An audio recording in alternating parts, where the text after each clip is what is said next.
नमस्कार। सनातन धर्म का जोर सदैव इस बात पर रहता है कि किसी को भी अहंकार नहीं पालना चाहिए। देवताओं के भी अहंकार को तोड़कर स्वयं भगवान ने मनुष्य को ये ज्ञान दिया है कि हमें किसी बात का अहंकार नहीं पालना चाहिए। आज की ये कहानी ब्रह्मा जी के अहंकार से जुड़ी हुई है, जिसमें भगवान कृष्ण ने ब्रह्मा जी को एक ऐसा ज्ञान दिया जिसने सनातन धर्म के सबसे गहरे रहस्यों को उजागर किया। कृष्ण के इस ज्ञान से ये सिद्ध होता है कि हमारी सृष्टि अनंत है और इस पूरी प्रक्रिया को भगवान कृष्ण 3 रूपों में संचालित करते हैं, जो मल्टीवर्स के सिद्धांत से मेल खाता है। द्वापर युग में ब्रह्मा जी अपने पद और शक्ति के अहंकार में मद होकर एक दिन द्वारका के महल में भगवान कृष्ण से मिलने गए। वहां उन्होंने द्वारपाल से बड़े रौब से कहा, जाओ कृष्ण को बताओ कि इस सृष्टि के रचयिता ब्रह्मा उनसे मिलने आए हैं। लेकिन जब द्वारपाल कृष्ण के पास वापस गया तो उन्होंने एक ऐसा सवाल पूछा जिससे सुनकर ब्रह्मा जी दंग रह गए। कृष्ण ने द्वारपाल से पूछा, कौन से ब्रह्मा आए हैं? ये सुनकर ब्रह्मा जी झुंझला गए।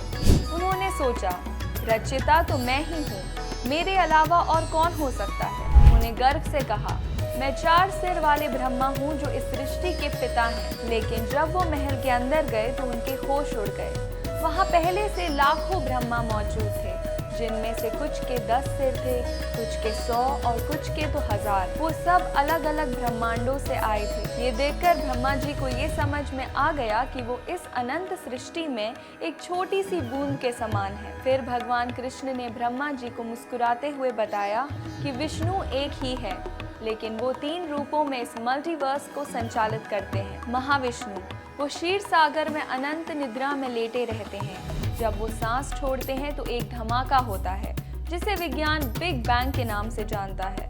उनके शरीर के हर रोम से अरबों बुलबुले निकलते हैं और हर बुलबुला एक नया ब्रह्मांड बनता है। गर्भोदक्षाय विष्णु, ये विष्णु हर एक ब्रह्मांड में प्रवेश करते हैं और वहाँ एक नए ब्रह्मा को जन्म देते हैं। क्षीरोदक्षाय विष्णु, ये विष्णु इतने सूक्ष्म है कि वो ब्रह्मांड के हर परमाणु में और हमारे हृदय में परमात्मा के रूप में विराजते हैं।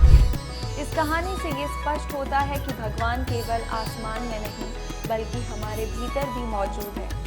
सनातन धर्म के इस गहरे ज्ञान से हमें ये समझ में आता है कि सृष्टि अनंत है और हम कभी अकेले नहीं होते। भगवान कृष्ण का ये अद्भुत ज्ञान आज के मल्टीवर्स के सिद्धांत से भी मेल खाता है।